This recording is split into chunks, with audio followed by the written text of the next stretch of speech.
विदुला. हाँ सर. हाँ सर. त्यातली दुसरी स्लाइड ही मिराशी वाटोडकर लेक्चर्स इथून सुरू होते ना. बरोबर बरोबर. हो. म्हणजे मग ठीक आहे, कारण मी सुद्धा माझ्या समोर ठेवतोय एक. हो हो. आपण जी रिफाईन केली होती पॉवर पॉइंट प्रेझेंटेशन ते इथे आपण वापरतोय.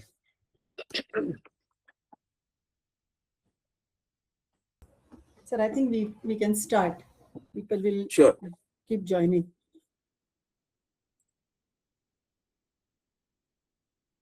अरे hello Aruni, how are you? Sir, namaskar sir. Fine sir. Thank you sir. How are you sir? Hello sir. Can you hear me sir? I'm fine. I'm fine. I'm so glad you joined. No, it's a great topic sir. I want to just listen to you sir, because I'm very admirable to you sir, because all the time you refer to the original. That's why. It's a great opportunity for me sir. Thank you so nice sir. I'm so glad. I'm so glad. Sir, I think let's start. So Sure. I welcome all of you on behalf of Sambhasha. It's a great pleasure and honor to have Professor Jamkhedkar sir here for our 6th annual M.A. Dhaky Memorial Lecture. And it's really a great honor. Sambhasha is a young organization dedicated to cultural studies and languages. And we try to look at culture and languages and the interaction of language and culture from non-political and non-religious perspective. There are a lot of activities which we do. There are so many people here who already know about it, and I do not want to take your time just talking about Sambhasha.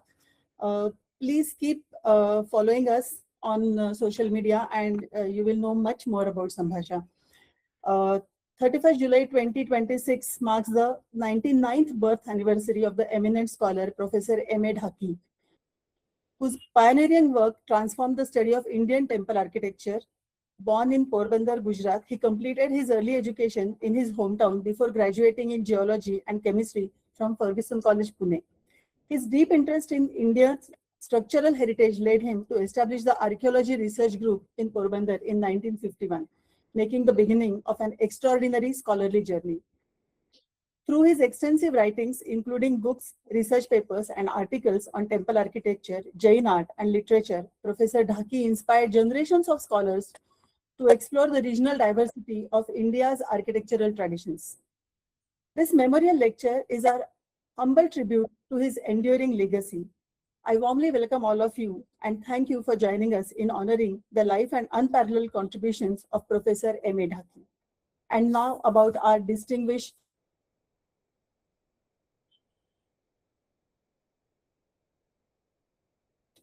of Dhaky Memorial Lecture, Professor P Jamkhedkar. He is one of India's foremost archaeologists, art historian, and Indologist, whose scholarly contributions have significantly advanced the understanding of ancient Indian art, archaeology, temple architecture, and cultural heritage. He has combined rigorous research, field archaeology, museum administration, and heritage conservation to shape the study of India's cultural past. A former director of archaeology and museums, Government of Maharashtra, he has directed and supervised numerous archaeological excavations, contributed extensively to the documentation and preservation of heritage monuments, and authored several seminal books and hundreds of research papers on Indian art, architecture, religion, and archaeology. Throughout his distinguished career, Professor Jamkhedkar has held several prestigious academic and administrative positions, including Chairman of the Indian Council of Historical Research, ICHR, Chancellor of Deccan College, deemed to be University, Vice President of Asiatic Society of Mumbai, and Honorary Professor at leading Indological institutions. His expertise spans Buddhist, Jain, and Hindu art and architecture, Vakataka studies, temple architecture, iconography, and cultural history. And he has delivered keynote lectures and memorial lectures at numerous national and international academic forums. A respected mentor, educator, and public intellectual, Professor Jamkhedkar has guided generations of researchers and played a pivotal role in developing academic curricula in archaeology, ancient Indian culture, and Buddhist studies. His enduring commitment to research, heritage conservation, and the dissemination of knowledge has earned him widespread recognition within India's academic and cultural landscape. He currently serves as the first Chancellor of Sir J.J. School of Art, Architecture and Design, de novo deemed to be university, where he continues to inspire scholarship and promote excellence in art, architecture, design, and heritage studies. What better person we could have expected to have to give tribute to Professor M.A. Dhaky.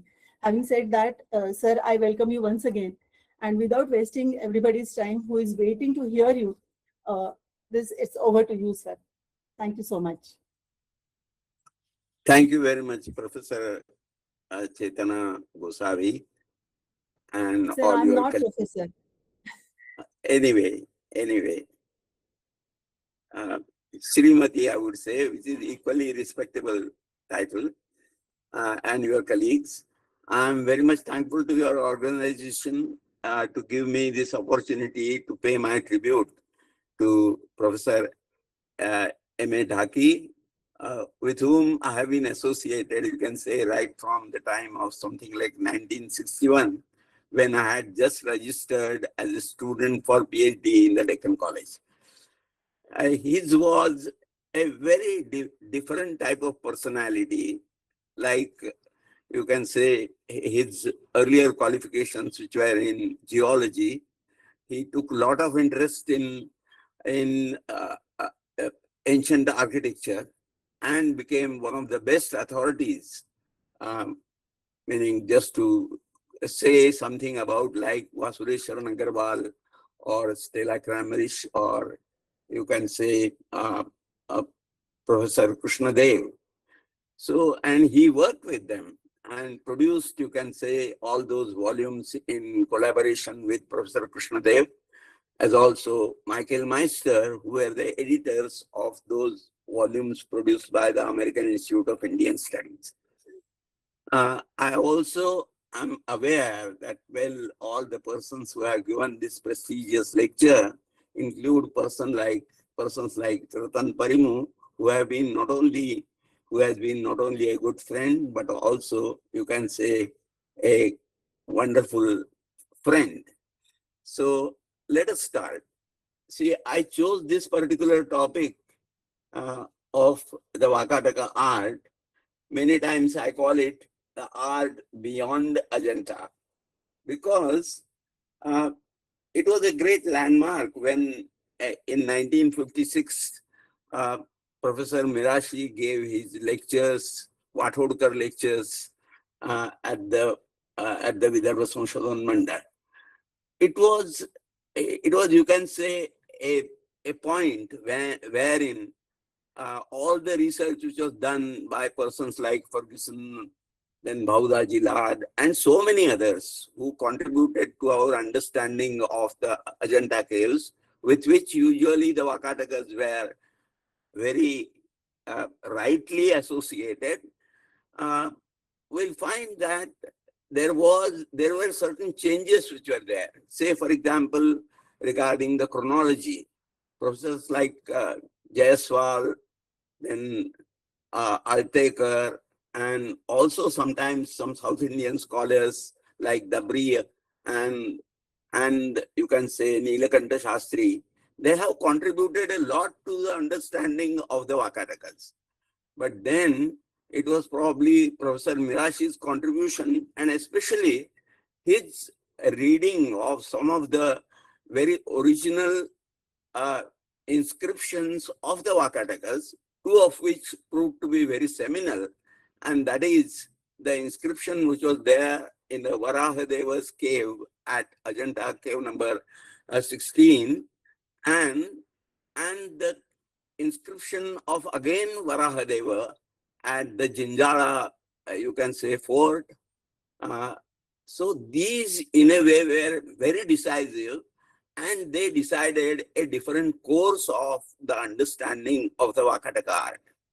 For example, it was because he was inspired by Professor Mirashi, and he very carefully read all his contributions, especially the inscriptions which are connected with Ajanta.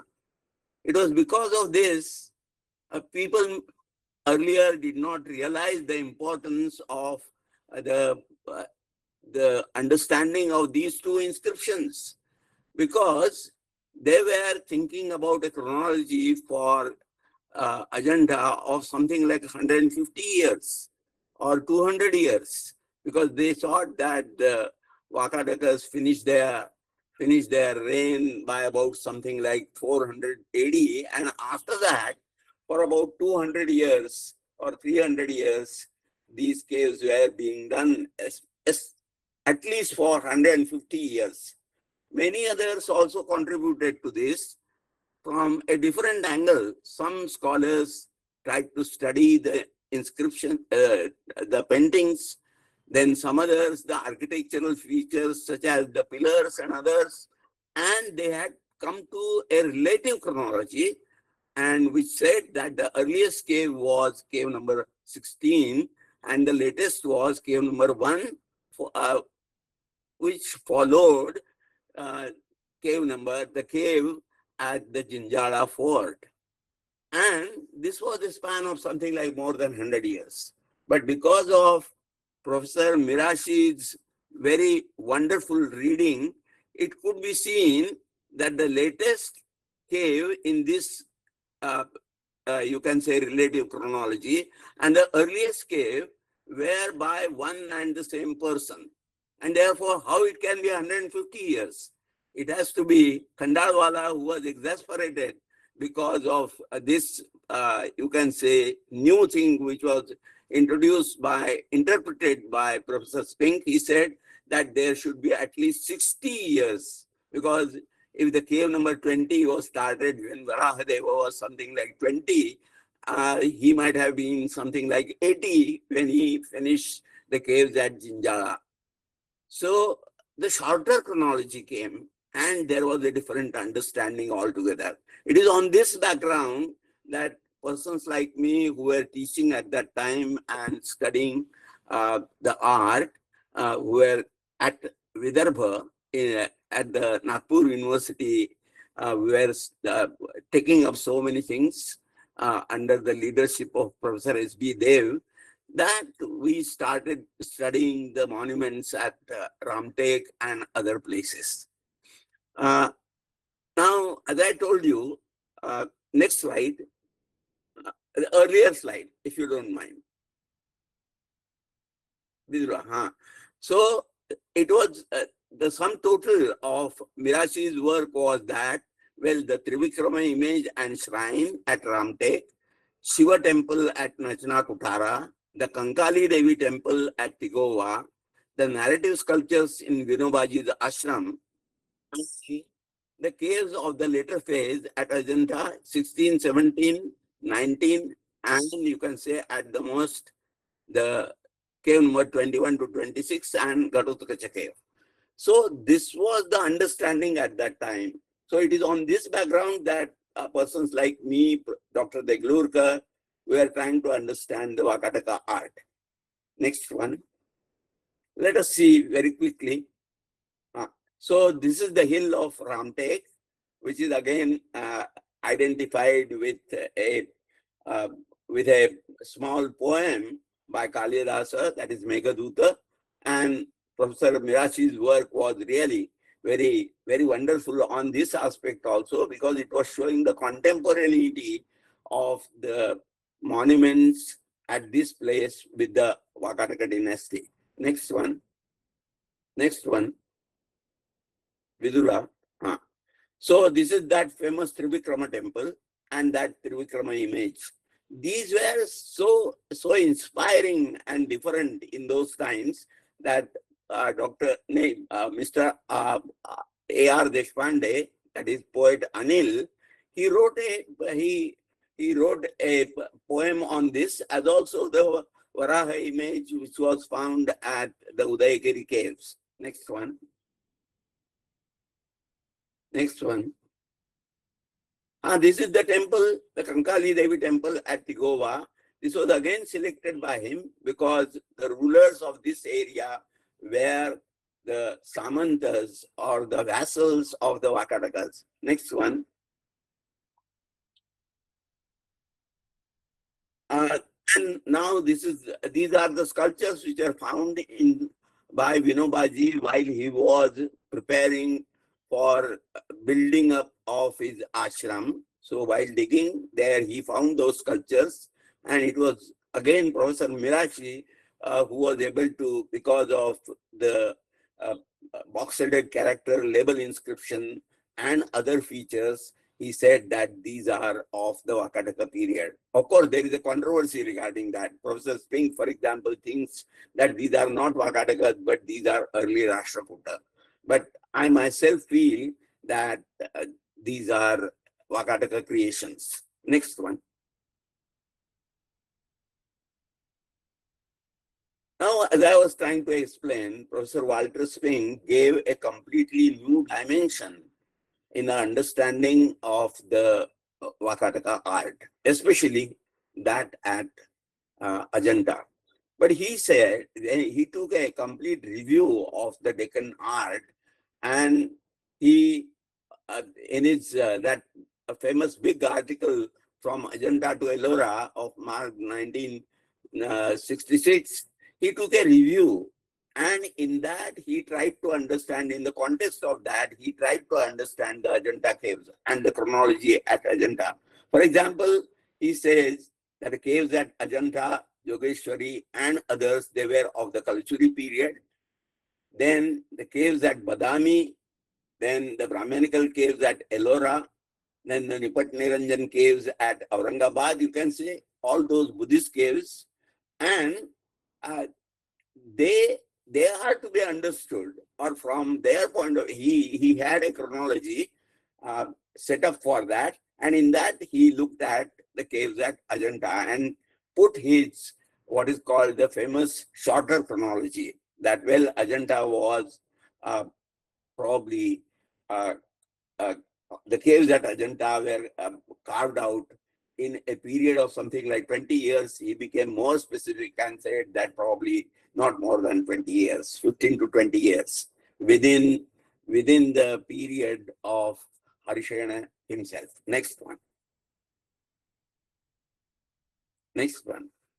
So we are seeing all those caves. Cave number 21 at Ajanta, cave number 26. Next one.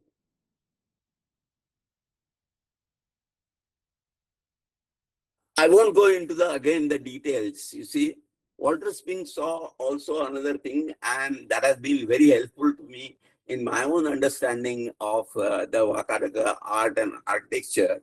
He says that the caves at Bagh in Madhya Pradesh, then his own student Marilyn Lees, who studied the caves at Kanheri, then Suraj Pandit further, you can say, refined those also in the context of the Lonar caves and other caves in Konkan.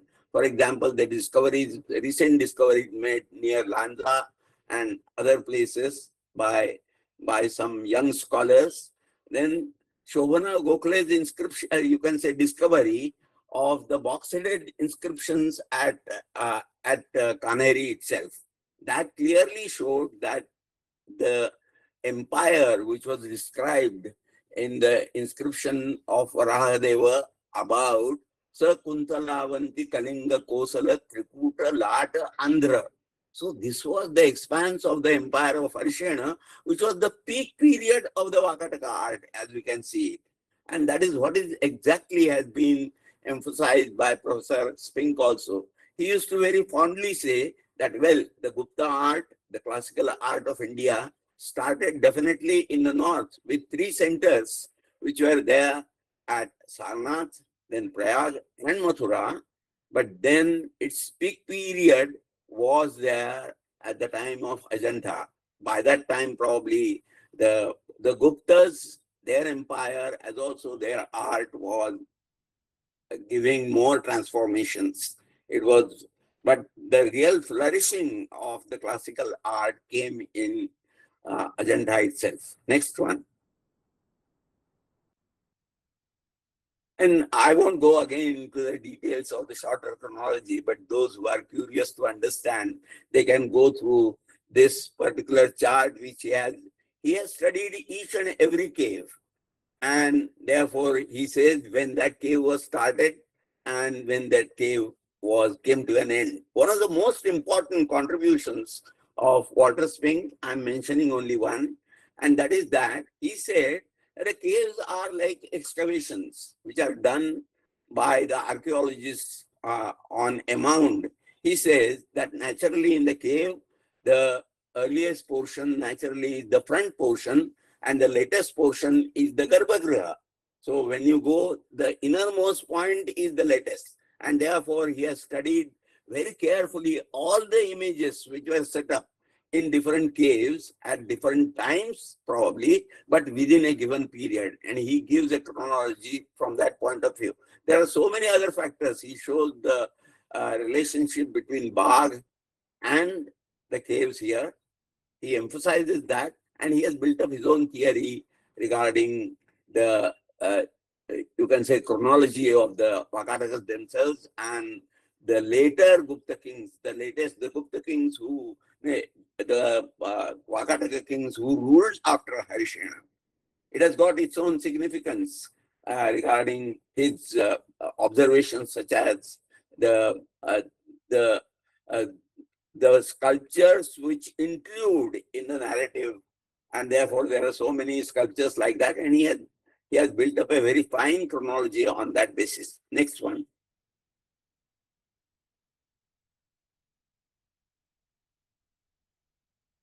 Now, on this background that we started working, you see, Professor Dev had already left the Department of Archaeology and joined Deccan College. And it was in 74, after his departure, that the department took up excavations at Mandai. It was initiated because of 4 figures which were found by the forest department while doing the afforestation of the forest. They dug some, you can say, pits, and in these some images were found.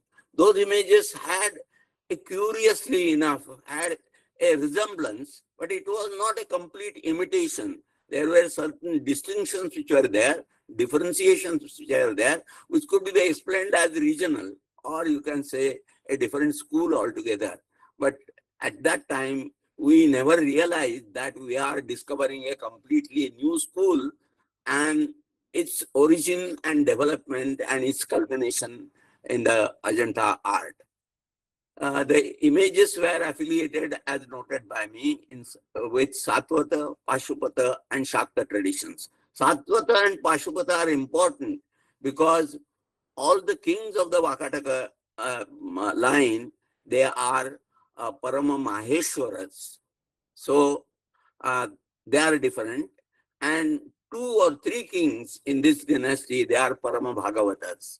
One is Rudra Sena II, who had married the princess from the Gupta family, Prabhavati Gupta, and naturally he must have been influenced by not only the trends, but also to a large extent by the tradition which came from the Gupta family, from where Prabhavati Gupta came.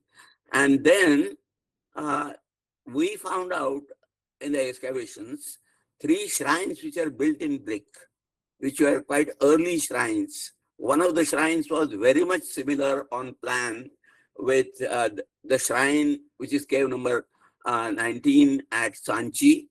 Then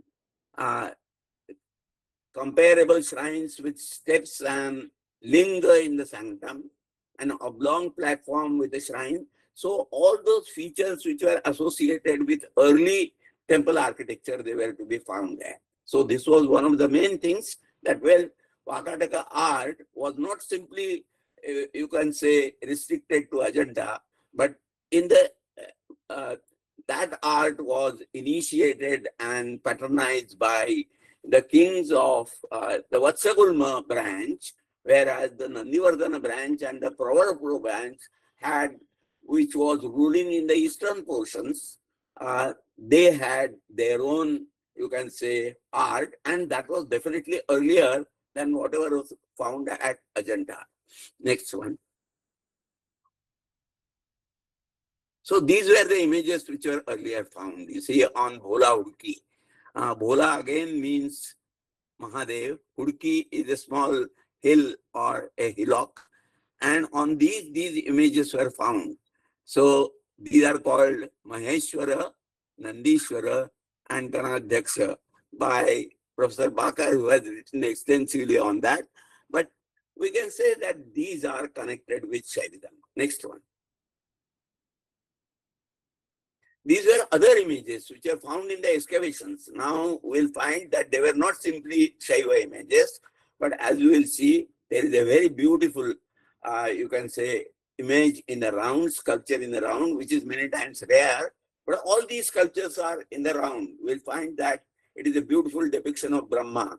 Then we could understand, though even though the head was not there, we could identify this figure as Balarama, because at the back it was shown with a Naga, which is one of the distinctive iconographic features of Balarama. And then, of course, Durga. These are very significant things. And some of the features which are there, say, for example, the seat of the image of Durga. Now, at the base of the seat, there are adoursing lions which are there. This is a very completely different feature. But then it shared its, you can say, affinity with the temples, as I told you, at the Samudragupta temple, temple number 19, or probably 17, I might be wrong. So 17, as also the Kankali Devi temple, where such figures have been depicted on the pillars. So from that, we could in a way imagine that these were, as it is, they shared certain features, but they had also some, say, for example, the face of the Brahma. Those facial features are not exactly like the figures or statues or images that we found in the Gangetic plain at Sarnath or Prayag or at Mathura. Next one.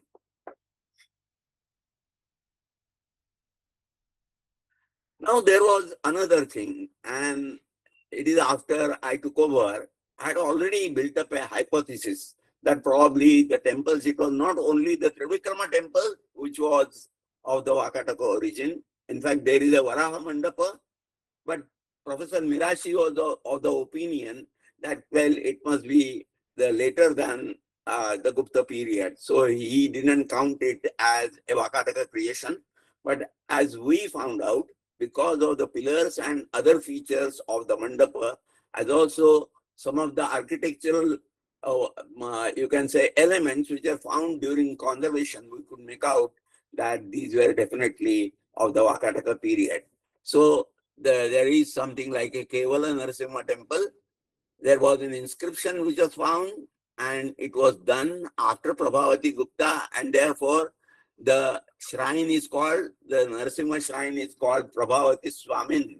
Because if there is a temple of Shiva, it is either known after the Bhakta by adding the second, you can say, Pratipatika, as we call it in Vyakarana. That is another noun which is there, and that becomes a Shaiva temple. So if Prabhavati would have been a devotee of Shiva, and a Shiva temple would have been constructed in her honor, it would have been called Prabhavati Shwara.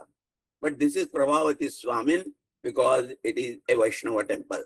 Then Rudra Narasimha is similarly there. It is similar on plans, and the images and all the, you can say, features which are there. That is, there is not a special mandapa. In fact, a mandapa which is there, inside mandapa is there. Then there is no, you can say, in between, there is no separating portion like Antarala, but inside there is a shrine which can be wherein the image can be circumambulated. And when we removed all the accretions were there in the form of bricks which were built into the windows, the whitewashing which was done, and plastering of chunam which was done, and by removing all these features, we found out an inscription, and then it was very clear that in 1984, 83, 84, we were very clear that these were Vakataka temples. And such 5 temples were discovered.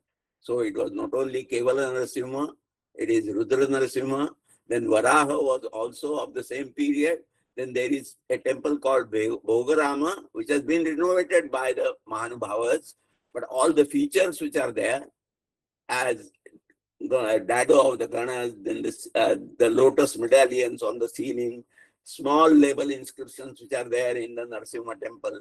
All these features, they made it very clear that all these now new 5 shrines can be added to the Trivikrama temple, which was rightly identified and very firmly proclaimed to be of the Vakataka period by Professor Mirashi. Next one. Next one. And now I'm showing you these things. Say, for example, their plan is the same, and these temples were definitely done with some reconstruction. For example, the Kevala Narasimha was provided with a very thick chunam, you can say, slab on the top. In fact, we wanted to remove it. I said, this is of the medieval period, and we would like to know what were the features inside. But the structural engineers cautioned us, saying that if you remove that, the whole temple will collapse. So we did not do that. And we are sure that there must have been a shikara on it. This was a repair which was done by the Bhoslas. Then this is the side view of the Rudra Narasimha temple. Then the Varaha Mandapa, it has got the same type of pillars and lotus medallions. And Bhogarama temple was a twin shrine, you can say, fronted by a smaller veranda, originally of the same period. But the features were lost because of the whitewashing and other repairs which are done during the time of the Bhoslas. Next one. Now, after that, our department, that is the Department of Archaeology and Museums of the Maharashtra State, carried on a very good, and with the help of my colleagues like Sari, then Professor Mr. I forget his name, unfortunately, and other technical assistants and others who were working vigorously in that area. So they found out inscriptions, copper plates, and so many other things. And we took up excavations at Nagara, which was supposed to be a site discovered in 19th century, but they thought that it might have been a stupa or something like that. To our surprise, we found out that, well, this was one of the earliest Shiva temples, probably of 4th, 5th century AD, because of the peculiar features. The things inside, they were lost because it was a brick temple. It must have fallen down during some natural calamity or by even human intervention. But enough remains in the form of a gargoyle, the plan, as also the columnal features which are there preserved in projections and recesses built with bricks. Then there was a temple at Mulchera. Mulchera was a site very much in the Chandrapur district, and there was a brick shrine at Washim also, where the earlier images, they have been so much bedaubed with, you can say, sindoor and slate, that they have lost their original features. But now we know that, well, the capital itself had some Vakataka remains, and in the form of images and statues. Not only that, temples were there. These temples, we are especially mentioning the Mulchera temple because the plan is quite unusual. It is something like, you can say, somewhat circular but oblong. So that type of plan again is a sign of an early plan. Similarly, we found some coins also of the Vakataka period at that. And so all this data showed that it is not only Ramtek, where now 5 shrines were discovered, but also other sites which are around Ramtek, as also outside, that is in Chandrapur and other districts, there are remains which are there. Next one. Now this is a side view. This temple was quite an Professor Dhaky was very much pleased when I gave a lecture at the institute at Varanasi, Ramnagar Institute. He was very happy to see, especially this brickwork, as also the the architecture which I showed of the temples at Ramtek. And that is why he invited me actually to write and contribute a paper. Then I told Krishnadev ji that, well, sir, I'm not an art historian. He said that, you see, Jamkhedkar, you have to take this challenge and write something. So there was a chapter which was done under the guidance of Professor Krishnadev as also Dhaky ji. And I'm very proud of myself, you can say, to be associated with great scholars like that. But this was really a contribution, and because of the gargoyle which was found, which was in the form of a Bhuta Gana, it was not a Makara Pranala, but a Bhuta Pranala. Professor Dhaky was sure that he said that it is of the early 5th century. Next one. Now then, later on, the great excavations were carried on, and this is one of the best, you can say, works which was done to contribute to Vakataka history, and the credit goes to Dr. A.K. Sharma and his mentor and colleague Jagatpati Joshi ji. They, with the help of a grant from Nagarjuna Institute, took up the excavations at Mansar. It was not a simple, you can say, work which was taken up. There were certain other things. For example, there was a Shiva figure which was found and which was identified as Batuka Bhairava by my own teacher. But this was of the Vakataka, definitely of the Vakataka period. It had shown very clear affiliation to the images that we come across at Ajanta. And therefore, when this excavation was taken up, it was preceded by an attempt done by an English scholar who had described some of the things at Nandivardhan, at Mansar, you can say. Nandardhan is the name derived from Nandivardhana, which was the capital of the Vakatakas.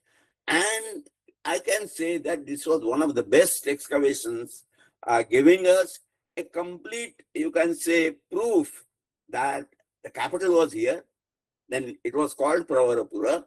Seals of Prabhavati Gupta, then Pravarasena, and some of the royal families, they have been found. Sealings have been found.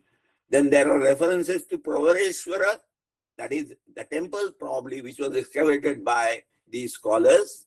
So this new data confirming, and one thing, this was a big excavation, and therefore they have given, as we call it, a cultural sequence as it is. In our own excavations, they were completely, purely one period sites. For example, the excavations which are conducted at Mandar, they were one period site. And therefore, we could not have a, you can say, bigger picture wherein we can put in the Vakataka chronology or the Vakataka art. And therefore, these excavations are really very wonderful. It was a temple which was probably called Pravareshwara, named after the person who constructed, that is Pravarasena, probably second. And as I told you, as he was a Shiva Bhakta himself, he was the son of both Prabhavati Gupta and Rudrasena, who were Parama Bhagavatas. He respected the Bhagavata and Satvata religion, but he himself was a Shaivite, and therefore he constructed this huge temple. One cannot imagine, there is no parallel to this, probably except at Padam Pavaya, to have such a type of thing in the Gupta realm, you can say. But then again, all those monuments at Pavaya, they are associated with the Naga kings from which the mother of Prabhavati Gupta came. So it has also a significance from that point of view. Next one. These are the steps which are there leading to that brick temple which was constructed, and around that at least 8 to 10 Ideally speaking, as a student of Shaivism, I would say that probably there were 11, because there are 11 Rudras are there. It's just my imagination, you can say. But I was made to think like that. But this was a huge temple, and the steps to that were in stone. Is the Chandrashila, very simple Chandrashila, which clearly shows that it is of that period. Next one. These were the type of bastions, you can say, which supported the whole hill and the different types of. This is not the main temple. Can you imagine? The main temple is above on the hill.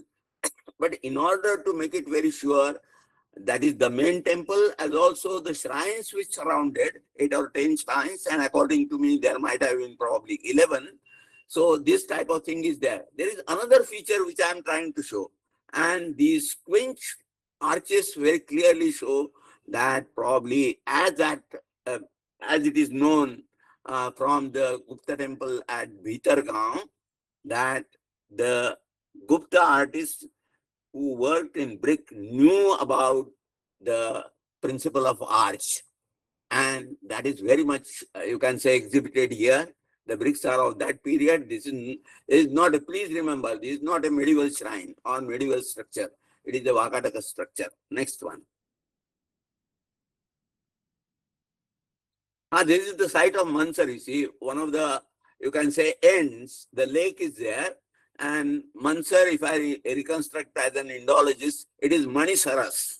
That is a Saras which is known after the money. Money can be anything precious, a bead, and any precious thing, a jewel. So it was Mansar. And there are some inscriptions which have been preserved by the Archaeological Survey of India. And those inscriptions are of the Shankhalipi. They are done in Shankhalipi. That again very clearly shows that the Shankhalipi, which we find sometimes in one of the caves at Ajanta, that Shankhalipi characters are there. So this is a very distinguishing feature. And this again supports that this huge temple complex which was there at Mansar was of Vakataka period. Next one. There is another thing. It is not only, it very clearly shows the connection with the Vakatakas. The Vakatakas are called, they have got the title, the first Pravasena had the title of Samrat. Samrat was not the word which we use it in modern times, like an emperor or something like that. It had that type of significance, but it was not exactly the way we use it now. Samrat is a person who performs Vajapeya. Vajapeya could be performed both by the Brahmins as also by the Kshatriyas, and it had got a political significance because there are 17 things which are always in Vajapeya, and in that the Ratnins are there. So Ratnas, these are the important characters which are there, or office holders in the Sabha of a king, and therefore this has got a significance. So Shenachiti is there, as we will be showing. So this is the shade where the Shenachiti was found, and also a Purusha, which is there. He has been fabricated in, you can say, tuna, but then it might be a symbolic performance of the Narameda. Some of the scholars, they say, like Subira Jaiswal, they say that probably the cannibalism was a practice among the early Sakotas. It is not so. In fact, the Vajapeya could be performed, this Narameda could be performed very symbolically, the whole character, and therefore this is one of the most important evidence and connects very well with the lineage and their background, religious and social background of the Vakatakas. Next one. This is the Kurmachiti as it can be found. Shenachiti has been found at Prayag by Professor G.R. Sharma. But here is a Kurmachiti which is there, which is one of the things which is performed as part of, because Pravarasena is supposed to have performed at least all the 21, you can say, Soma sacrifices. Next one. These are the type of, you can say, remains which we find in the other area where a palace complex has been found. This was definitely all these type of, you can say, windows which are there. This is not a window, but this is the depiction of that, or a decoration which is there on the part of this temple, which can, and this has aroused so much of interest in scholars that uh, our own, you can say, great scholar who works in the university uh, in uh, in UK, he has come to the conclusion that there is something like a Varata school, that is a school from the Varada Tata area, which was inspired probably by, according to me, by the Vakatakas themselves. But there is a new school which is coming up, and this can be one of the early examples. This was definitely a Vakataka creation, as the next slide can show. Next one. Here you will find that this is a very simple linga shrine. But please remember, please note that usually a Shiva linga, which is after the Chalukya, or specifically the Rashtrakuta period, linga has got three parts in it. That is the square part, over which the octagonal part is there, and then the round Shiva linga comes. And there is a mythological concept which is there, that these represent the three worlds. Say, for example, the square one is Prithvi, the octagonal one is associated with Vishnu, that is the interim region, and the Shiva linga represents the highest portion. But here we'll find that there are only two portions. So all pre-Chalukyan, especially the Vakataka Shivalingas, they are only in two forms. That type of, you can say, symbolism which gets associated with a tripartite Shivalinga is yet to form. And this is one of the, and therefore only over the square, the round Shivalinga is there. And this is definitely of the Vakataka period. Next one. This is the palace complex. It was known very early, but was made very clear in the excavations done by others, especially by the duo A.K. Sharma and Jagatpati Doshi. That this was a capital, as you can imagine. There are 5 or 6 temples on Ramtek, which was a sacred hill to Rama, where people thought that probably Rama resided here. And then here is the temple, here is the palace complex and a huge temple of Pravareshwara. So such a type of establishment, I can say that with whatever knowledge I have got of the Gupta period, or their capitals, you won't find such a huge establishment. And therefore, I again am reminded of the observations of Professor Spink, that the classical art of India, it grew, it took its origin, you can say, in that land of the Gangetic Doab.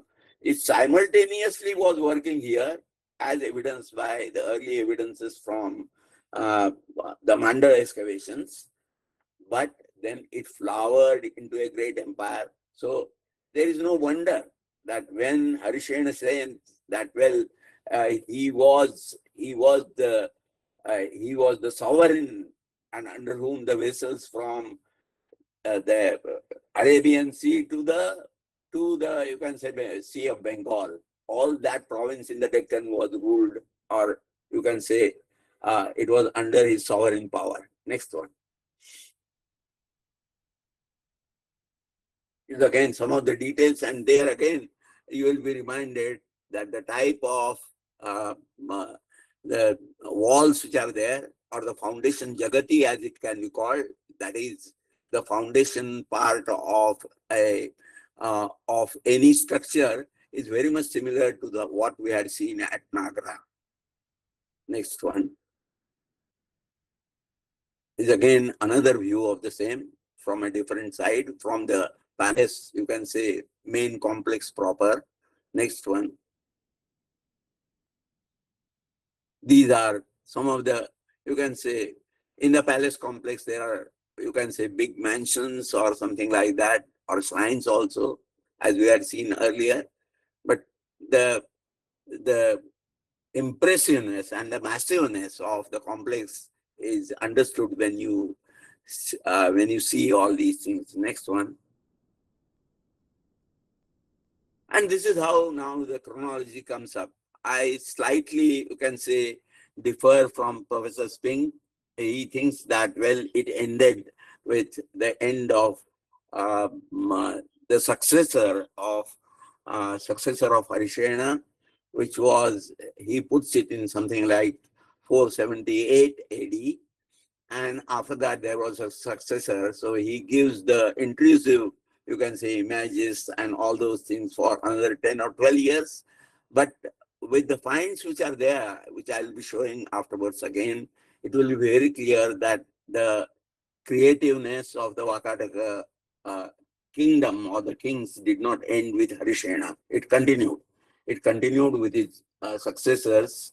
And that is why I have a different chart for a classification for the different phases of the Vakataka art. Professor R.N. Mishra had given, you can say, a tentative with 3 periods. I have added one more period to that. Next one. So these are the 3 phases according to me. According to Professor Spink as also R.N. Mishra, the phase 1, 2, 3 are really Vakataka, but I add one more phase and about 25 years from 490 to 515. And in that, I include the sculptures at Vinobaji's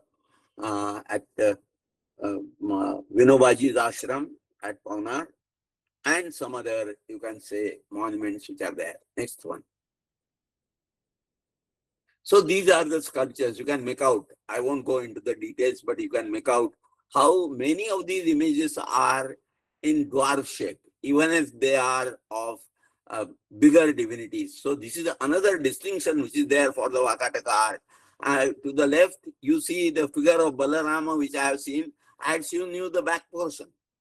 And because of the back portion, we could identify it as Balarama. Then there is a typical Vishnu image. You see, the crown of the Vishnu is virtually of all the early, you can say, Vishnu images which are found in Western India, in Srimad or other places, or in the Vakataka things. But the facial features, as you will see in this, as also the image which was taken to be of the Kushana type. But I will put it in early, you can say, Vakataka, because of its crown, which is a vertical crown.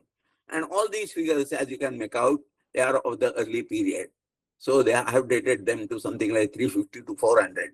So from something like the Prithvishena first to, you can say, roughly up to Rudrasena second. Next one. These are very peculiar images, as you can find. There is a Somaskanda Shiva, which is there. Then Ashtamurti Shiva is there. These are definitely connected with the Agamas. Professor Bakker has tried to understand in his own way and interpret them. But this is a very unusual example, which is described by Professor Deglurkar as Dwadasha, or you can say Parasadashiva. I somehow, Dwadasha is quite fine, but according to me, this is a Dwadasha Murti image, which was probably inspired by one of the sacrifices, Shulagava sacrifice, in which 12 names of Shiva are there. So here is a 12 name Shiva, Dwadasha, as Professor Deglukar says, has been mentioned, and that is correct, but it has got a ritualistic basis, and therefore, and it has got a parallel in Chhattisgarh also. So that image has been displayed in the Bhopal Museum at the entrance itself, and it has been a topic of a complete seminar, 1 or 2 seminars. So you can imagine the religious as also the artistic importance of this particular image. Next one. According to me, the most important thing is already in this period, there is the formation of what is later on flowers into the Markandeya Purana, that is the Shakta Agama.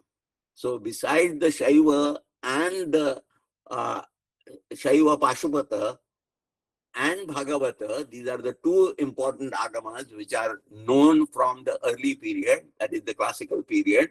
But according to me, the roots are there already And therefore, these are the different images which are there. These are totally different images, as you can find out. If you see the coiffure, that is the hairdo, and the hairdo of Uma, which has got a parallel in the in an image at Pavaya. Again, the Maheshwara, you can say, cult or that particular thing must have come from mother's side for the Gautami Putra, who is the successor of Pravarasena II. So virtually it goes to 300 AD or something like that. So these are very wonderful images. And those, of course, tentatively I have put in the first phase, that is 350 to 400. Next one. This is again other figures. I have already told you that is an Ashtamurti is there. And this is one of the Ganesha images which is there in a village near Ramtek. And this is the Brahma image which is there. Next one.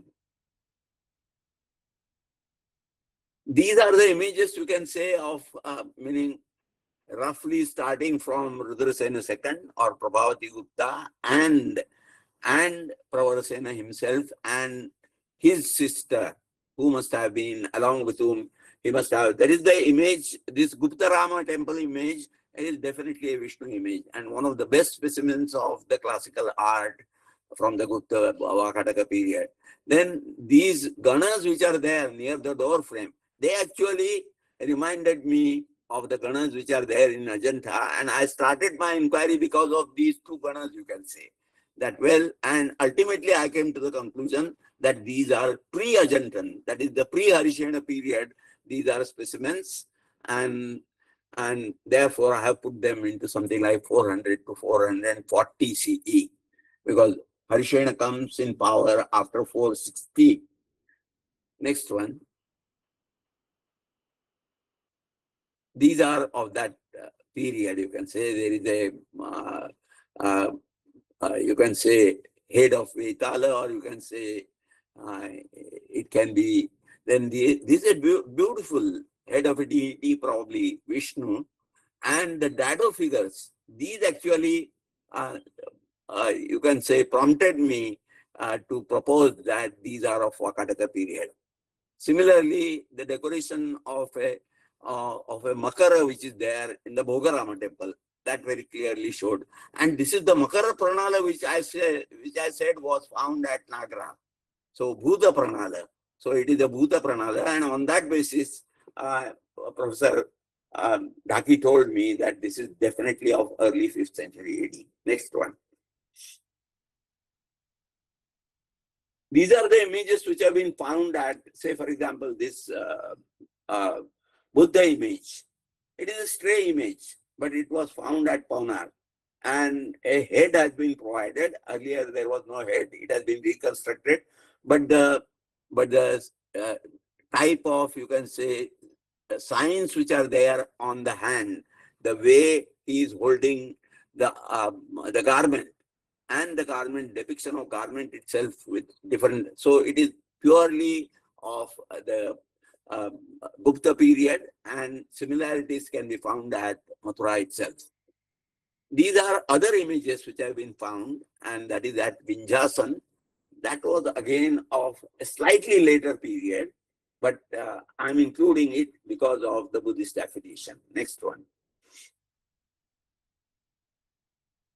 There are other images, as you can tell you, and these are now coming from the later period. Here you can see from the facial features also, though they are slightly different from the Gupta model, there are certain ekavali, for example, the way the matted hair are shown, and the way the image has been carved.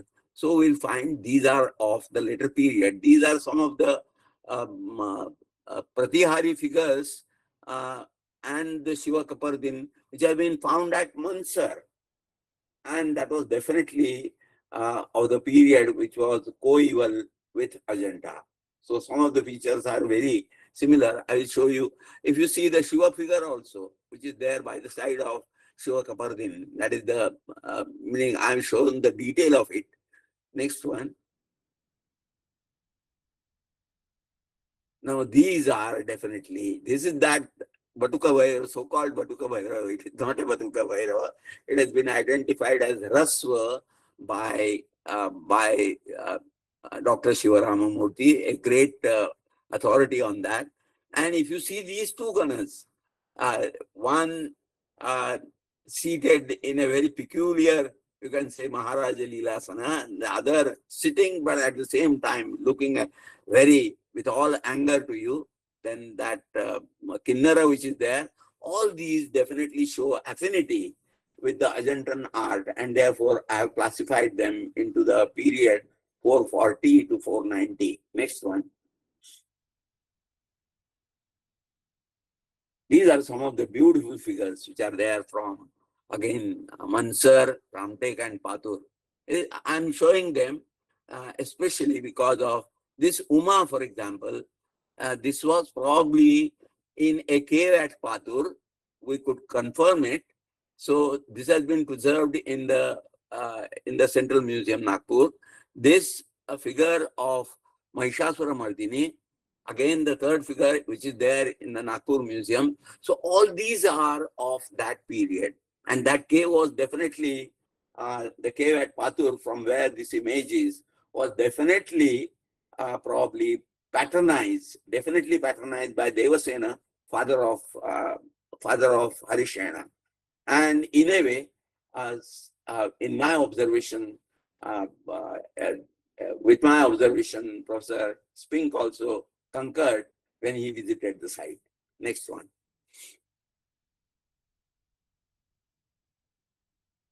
So these are of the last phase, as I call it. And these are some of the most marvelous, you can say, narrative panels, exceptional. You will hardly find these type of narrative panels in the region north of the Vindhyas.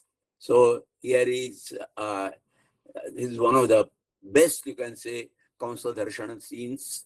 And then there is this Balarama Dhenuka Saravada Murti, then Krishna on his way to Mathura, Vasudeva carrying child Krishna.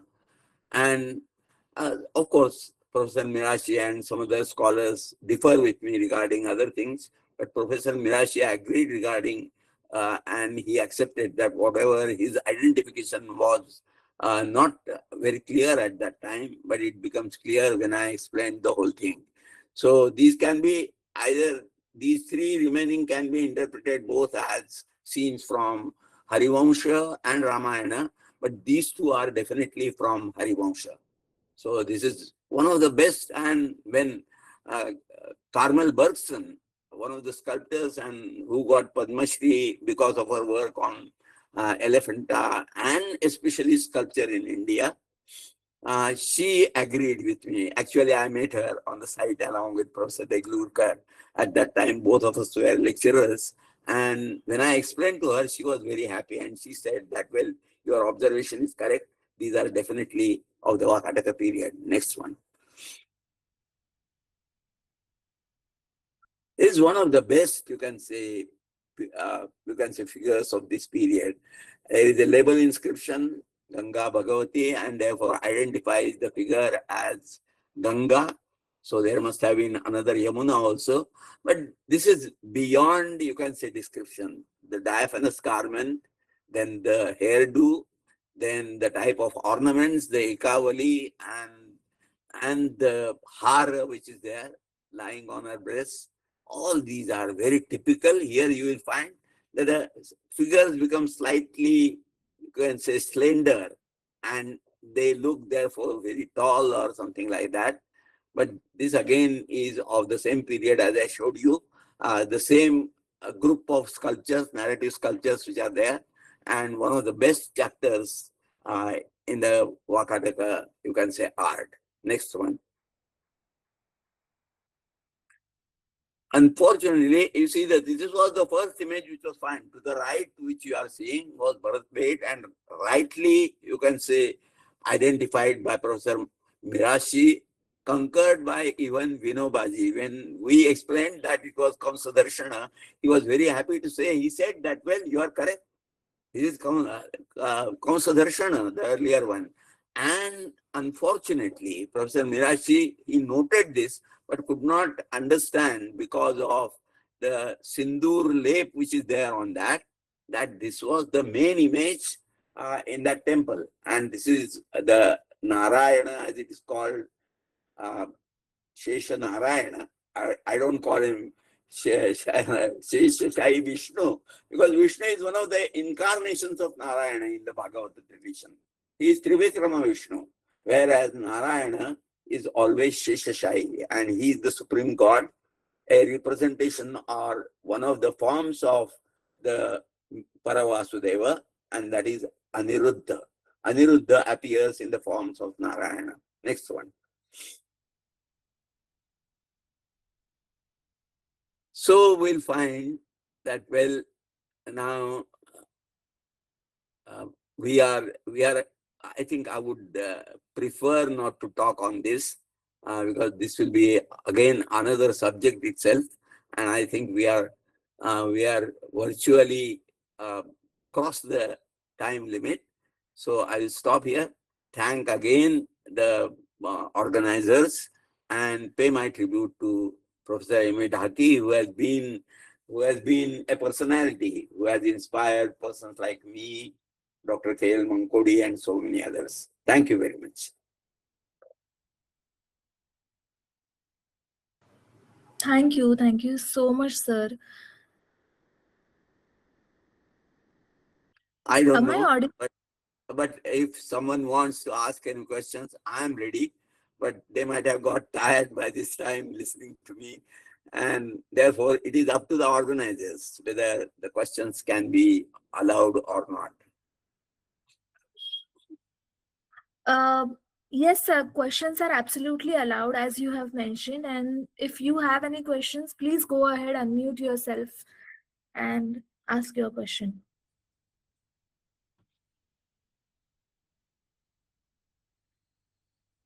Oshin has a question, sir. Can I read it out for you? Who? Oshin All right, ma'am. all right. And SK Aruni sir also has a question, sir. Oh, I wonderful. can start with Aruni sir's question. Are there large evidences of patronage to Jainism and Jaina art by the Vakataka rulers in Vidarbha? In Vidarbha, you cannot say, but we have not come across any early images like that. But as we know, even the Guptas had patronized the Jaina art, and the Durlabhapur images, they are connected with Ramagupta. His inscription is there. Similarly, if we accept that the temple at Nachna and Kuthara is of the Vakataka, you can say it is definitely of Vakataka times. There is no doubt regarding that. But if it is part of the peripheral art of the Vakatakas, then there is a cave which is there near Nachna Kuthara. On the opposite side, there is a hill, and on that they have found an image, Jaina image. So we can say that that can be taken to be an evidence of Jaina art during the Vakataka, in the Vakataka realm. Okay, sir. So next question from Aruni sir is the Aho Bala in AP, Andhra Pradesh Narsimha image and cult originate from the Vakataka period. You see, this is a very interesting question. May I tell you that, well, in a way, we don't realize the importance. Why Narasimha? Why Varaha? Because there are so many images. If you have seen the later specimens as at Khajuraho, or there is one specimen at Aran, which can be taken to be a part of the Vakataka, the Gupta art, then all these avatars, they are very important from the point of view of the Agama, Bhagavata Agama, because these are the earlier avatars. You see, the importance of Varaha is that, well, Varaha is interpreted in both ways. Varaha is the creator. He brings out the Prithvi which was submerging in the water. So the creator aspect of Vishnu is in a way earlier shown through Varaha. There is also another reason, because earlier Varaha was one of the you can say manifestations. I won't call it avatara, manifestations of Prajapati or the Brahma himself. But then Matsya, Kurma and Varaha, these are the three manifestations which are associated with Prajapati. Now they get transferred to Vishnu, because according to my understanding, Vishnu Ruvai Yajnaha, Vishnu is sacrifice himself.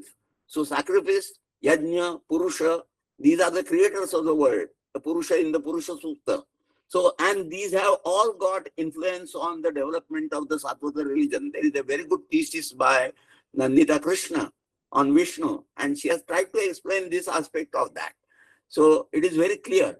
But then Varaha also is an avatara to destroy the evil elements. So Hiranyakashipu's elder brother is Hiranyaksha, who was responsible along with other Daityas for the submergence of the Prithvi into the ocean. Because of their bad deeds and because of their evil things, Prithvi was getting submerged. But then it is Varaha who lifted it and also killed Hiranyaksha. So there is a new, you can say, phase in the avatars of Vishnu, wherein he is not only the creator, but also eliminator of the evil in the world. So Varaha is important from that point of view. Narasimha is also important from that point of view. Again, because Narasimha very clearly comes in as the annihilator of Hiranyakashipu and blesses Dhruva. So that development is taking place, and the rest of the avatars are like that only, except that of Buddha, you can say. So, and that is why all these avatars, that is Varaha, Hiranyakashipu and Brahma himself, who is the person who receives Bhagavata religion from Narayana or Paravasudeva. So these are depicted in the Vishwarupa forms of Vishnu. If you refer to the Vishwarupa by Professor Maxwell, some of these things will become clear to you. Next one. The next question is from Ocean. What is the time period of the Jain image at Paunar Jain? Ashram? Jain? Jain, what is the time period of the Jain image at Paunar Ashram? It is not a Jain image. As I told you, it is a Buddha image. Time period is, according to me, the time period is of the early Gupta period. You can say that is, you can say even early Vakataka period. That is 350 to 350 or something like that. It won't go beyond that. Okay, sir. The next question we have from Ramesh Godi. What do upcoming archaeologists need to do now to continue your legacy and the legacies of your peers like Professor Spink and Professor Dhaky? You can call it legacy of Professor Spink and Professor Dhaky. I'm a very small man, you see, as compared to them. I tried to follow in their footsteps, and therefore I could do something. You see, there are so many things which can be done. There are so many Vakataka sites. They have to be excavated, both in the Vatsagulma area as also in the Nandivardhana area. There are so many sites, you see. First of all, you have to try to pin down all those sites and bring them together. And then after making a survey of all these things, you can have some select sites where you can have very good, say for example at Pauni, there is something like a Vakataka phase. We, in our report, that is in which I contributed, actually the report is, the excavation was directed by Professor Dev and Jagatpati Doshi. In that, this problem had come. And we say that there is something like a Vakataka phase at Pauni also. So this is where there is very good work which has been done by, I forget his name, who worked on the site of Adam. So Adam is another very important site. I couldn't include specimens from that, but Adam site is very significant. And this is one of the earliest Vakataka sites, you can say.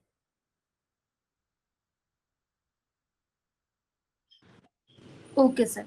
I think Prashant has raised his hand. Prashant, you can unmute yourself and ask the question. Thank you so much, Arvindji, for the wonderful session. So I basically had very little idea about the Vakataka period, the iconography and architecture, and your session was really opening the doors, the windows to it. Thank you so much for the wonderful session. I have a couple of questions, sir. So basically, most of the questions which I have are around how to basically identify that this particular murti or this particular architectural element is of the Vakataka period. So it is on this aspect I have a couple of questions. So you were saying that the Chandrashila in one of the, I think when you had showed steps, like I think there was an image Yeah, of the right. steps.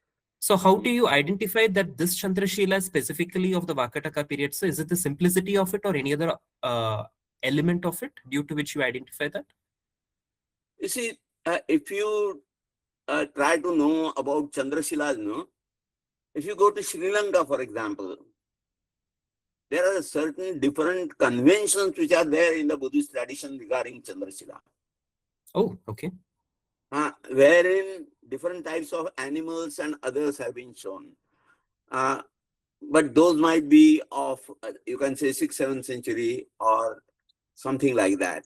Whereas this Chandrashila, then there will be a Shankhavati as it is called. That is, two Shankas are shown to the two ends of the half arm of the moon. So those are absent here.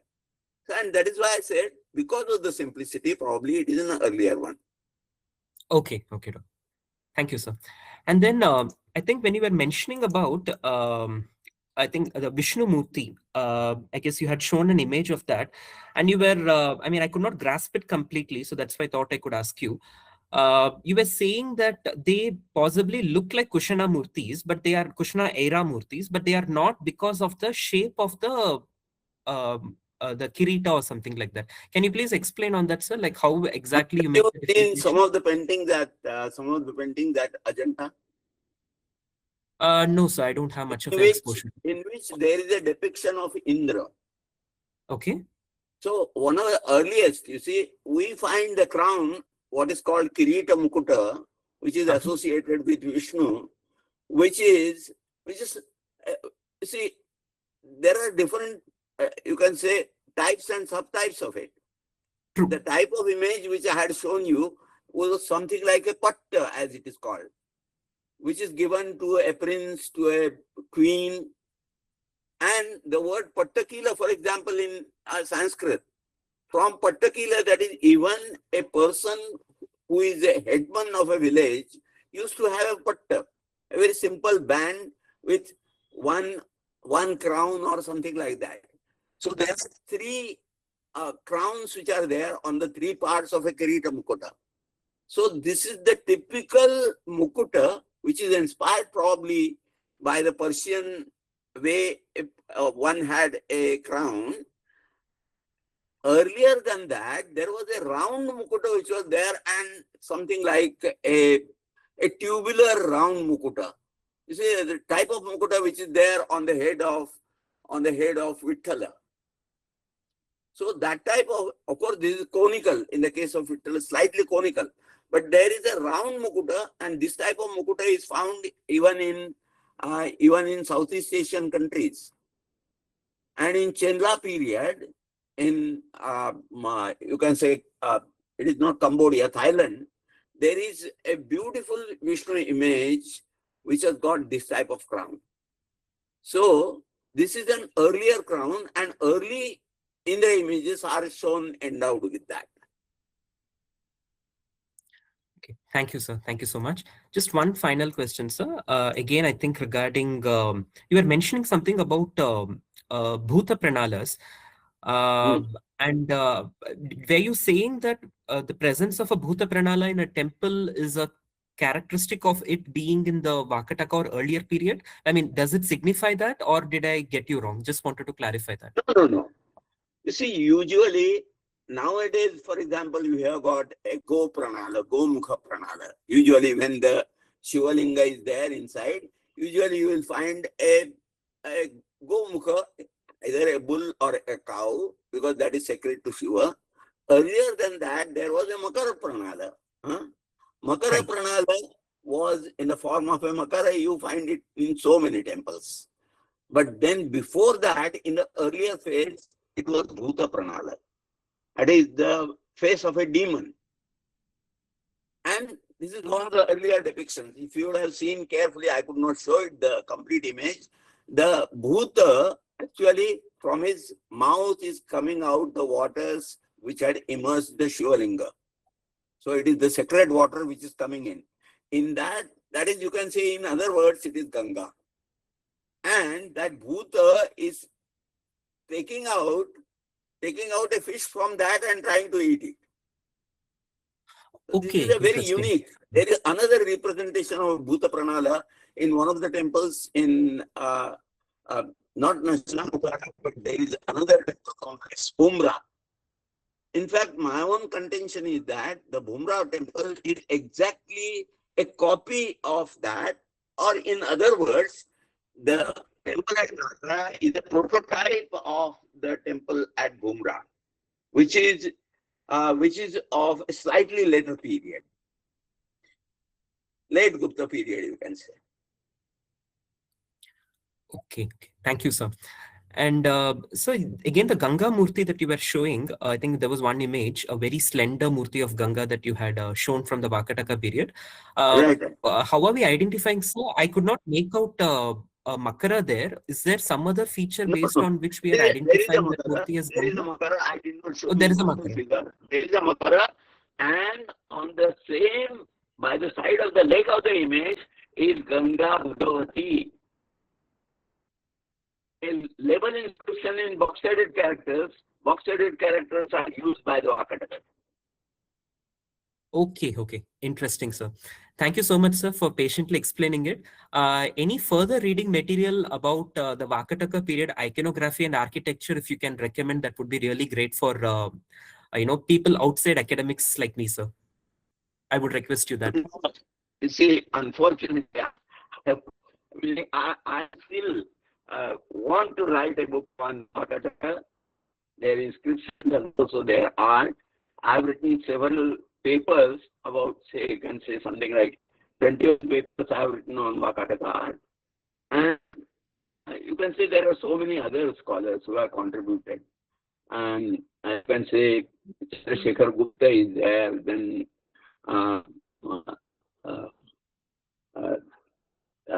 Bhakkar, of course, is there. They have written on that.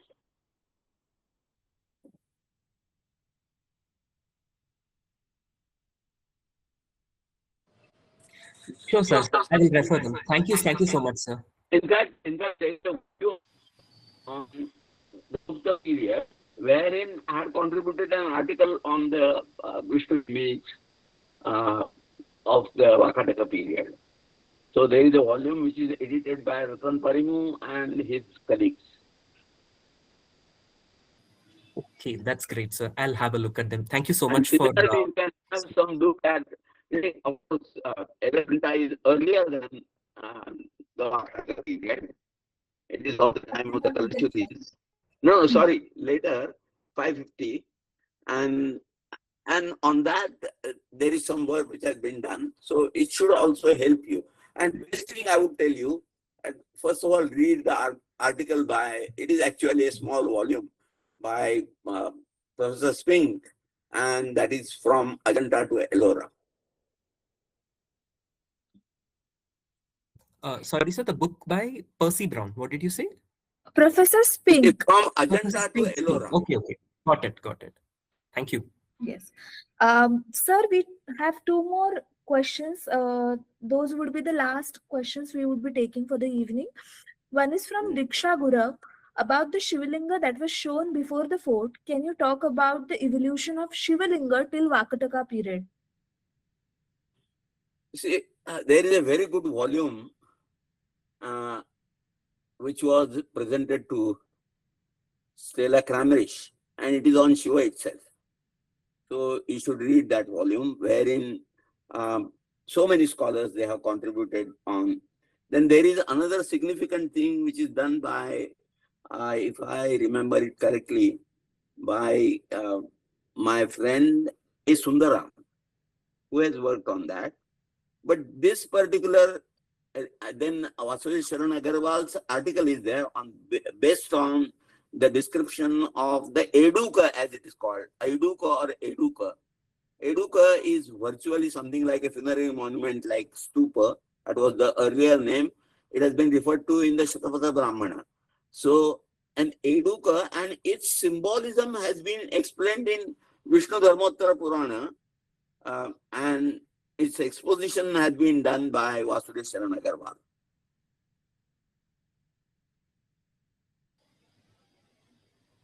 Great.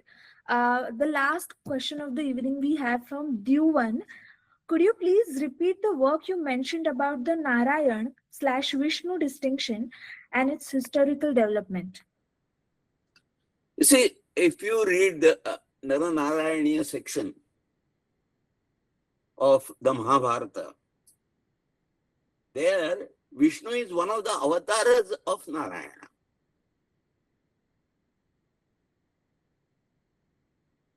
Because Vishnu is Trivikrama. In other words, Trivikrama is one of the avatars of Vishnu, we call normally. But actually, according to the understanding of the Bhagavata or the Satvata Agama, there are 4 forms of Paravasudeva. Paravasudeva himself, who is the highest principle. Then there is Sankarshana, who represents the Jiva. Then there is Varaha, who represents the creator, or you can say Aniruddha, and Pradyumna is Manas.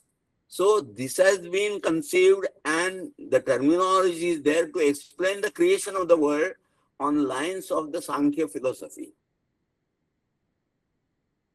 So in a way, Narayana or Aniruddha will be Mahat. That is the principle from which the whole world was created, including the Jivas. I don't know whether I have satisfactorily answered you. Great. As mentioned, this was the last question of the evening.